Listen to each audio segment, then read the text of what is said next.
Video poker. Jack or better. 9-6, 8-5, 7-5 ne demek? Bugün size Jack or better oynayan oyuncuların büyük çoğunluğunun bilmediği çok önemli bir konuyu anlatacağım. Belki siz de kazino ekranlarında veya internet sitelerinde şu ifadeleri görmüşsünüzdür. 9/6, 8/5, 9/5, 7/5, hatta 6/5. Peki bunlar ne anlama geliyor? İşte bu iki küçük rakam Jack or better oyununda kazinonun avantajını yaklaşık 10 kat değiştirebiliyor. Dolayısıyla hangi makinede oynadığınızı bilmeden oyuna başlamak daha ilk elde gereksiz bir dezavantajla oturmak demektir. Bugün bu rakamların ne anlama geldiğini öğreneceğiz ve hangi makinelerin gerçekten daha avantajlı olduğunu birlikte göreceğiz. Jack or better neden bu kadar popüler? Sevgili dostlar, video poker kazinoların en eski ve en yaygın oyunlarından birisidir. Hemen hemen her oyuncu bir masada oynanan klasik pokeri bilir. Ya oynamıştır ya da seyretmiştir. Ve bunu oynamayı becerebilirim diyerek kazinolarda da bir video poker oyunun başına otururlar. Bazı oyuncular video pokeri sever ve oynarken, bazıları ise pek tercih etmese de diğer kazino oyunlarında işleri pek yolunda gitmediği zaman daha küçük bütçelerle ve bahislerle oynayabilecekleri bu oyunlara yönelirler. Video poker oyunlarının içinde ise en popüler olanı klasik diyebileceğimiz 2 vale veya daha iyisi anlamına gelen Jack or better'dır. İsminden de anlaşılabileceği gibi bu oyunda koyduğunuz bahisle bir şeyler kazanabileceğiniz en düşük el 2 adet valedir. Oyunun başına ilk defa oturan oyuncu ekranda bir ödeme tablosu görür. Bu tabloyu ekrana sizin için koyuyorum. Bu tablo sizin elinizdeki kartlarla ne kadar kazanıp kazanamayacağınızı gösterir. Jack or better ödeme tablosunda elinize ödeme alabileceğiniz eller geldiğinde bahsinizin kaç misli alacağı bir tablo halinde genelde verilmiştir. Royal Flush için 250 misli, Straight Flush için 50 misli, Four of a Kind yani kare için 25 misli, Full House için 9, Flush için 6, Straight için 4, Three of a Kind için 3 yani üçlü, Two Pair için 2, Jack or better için 1 misli ödeme alırsınız.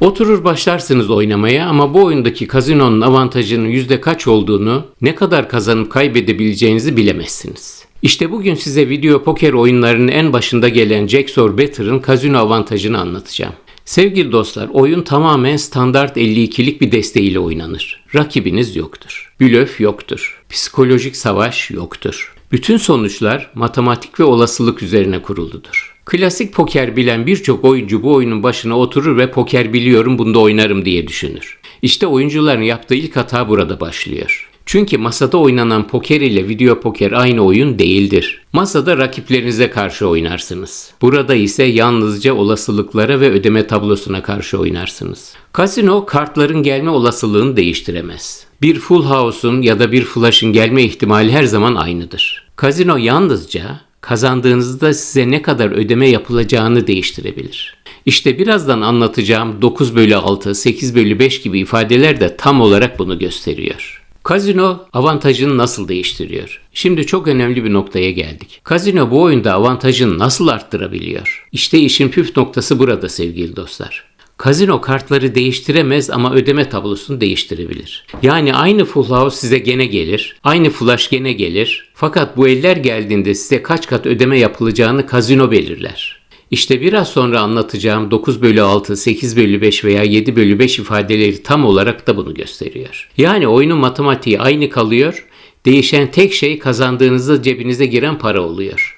9-6 ne demek? Şimdi gelelim en çok sorulan soruya. 9-6 ne demek? Aslında cevap oldukça basit. Bu rakamlar yalnızca ödeme tablosundaki 2 satırı ifade eder. Standart ödeme tablosu şöyledir. Royal Flush 250 misli, Straight Flush 50 misli, Four of a Kind 25 misli, bakın Full House 9 misli, Flush 6 misli, Straight 4 misli, Three of a Kind 3 misli, Döper 2 misli, Jack or better 1 misli. Makinanın üzerinde 9 taksim 6 yazıyorsa bunun anlamı şudur. Size Full House geldiğinde bahsinizin 9 katını, Flush geldiğinde ise bahsinizin 6 katını kazanırsınız. İşte 9-6'nın anlamı budur. İşte çoğu oyuncunun bilmediği gerçek. Standart Jack Better oyunlarında değişen yalnızca 2 satırdır. Diğer bütün ödemeler aynıdır. Yani size bir Royal Flush gelirse veya bir kare gelirse aynı ödemeyi alırsınız. Sadece bu 2 rakam değişir. Örneğin 9/6 Full House eşittir 9, Flush eşittir 6. Bu rakam 9/5 olduğunda Full House'a gene 9 misli alırsınız ama Flush'a 6 değil 5 misli alırsınız. 8/6'da bu oranlar daha da düşer. Full House'da 8, Flush'da 6. 8/5 daha da düşüktür. Full House'a 8, Flush'a 5. 7'ye 5'te de Full House'a 7, Flush'a 6 misli alırsınız. En kötüsü 6/5, Full House'a 6, Flush'a 5 misli alırsınız. Sadece Full House ve Flush ödemeleri değişiyor. Şimdi gelelim işin en önemli kısmına. Oyuncuya geri verme oranı yani RTP üzerinde oldukça büyük fark yaratıyor. Mükemmel stratejiyle oynandığında teorik RTP değerleri şöyledir. 9'a 6'da %99,54, 9'a 5'te %98,45, 8'e 6'da %98,63, 8'e 5'te %97,30, 7'ye 5'te %96,15, 6'ya 5'te ise %95. Şimdi burada çok ilginç bir ayrıntıya dikkat edin.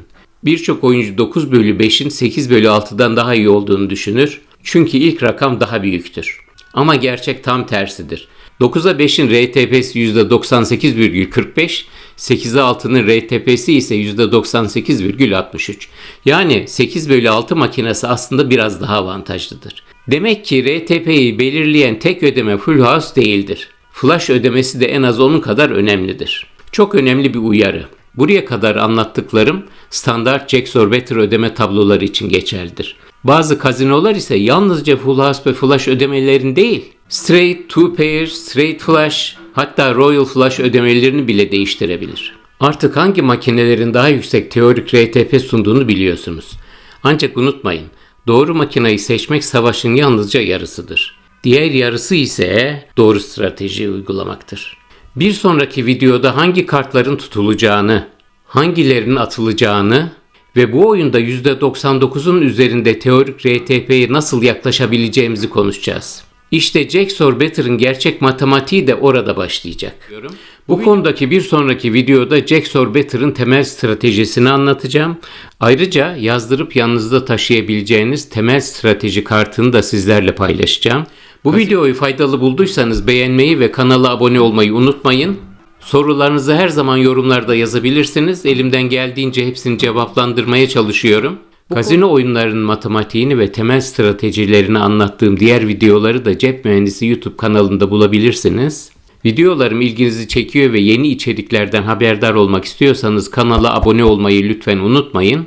Bir sonraki videoda görüşünceye kadar kendinize çok iyi bakın. Bol şanslar ama her zaman matematiğin yanında olun. Saygılarımla efendim. Cebinizin mühendisi.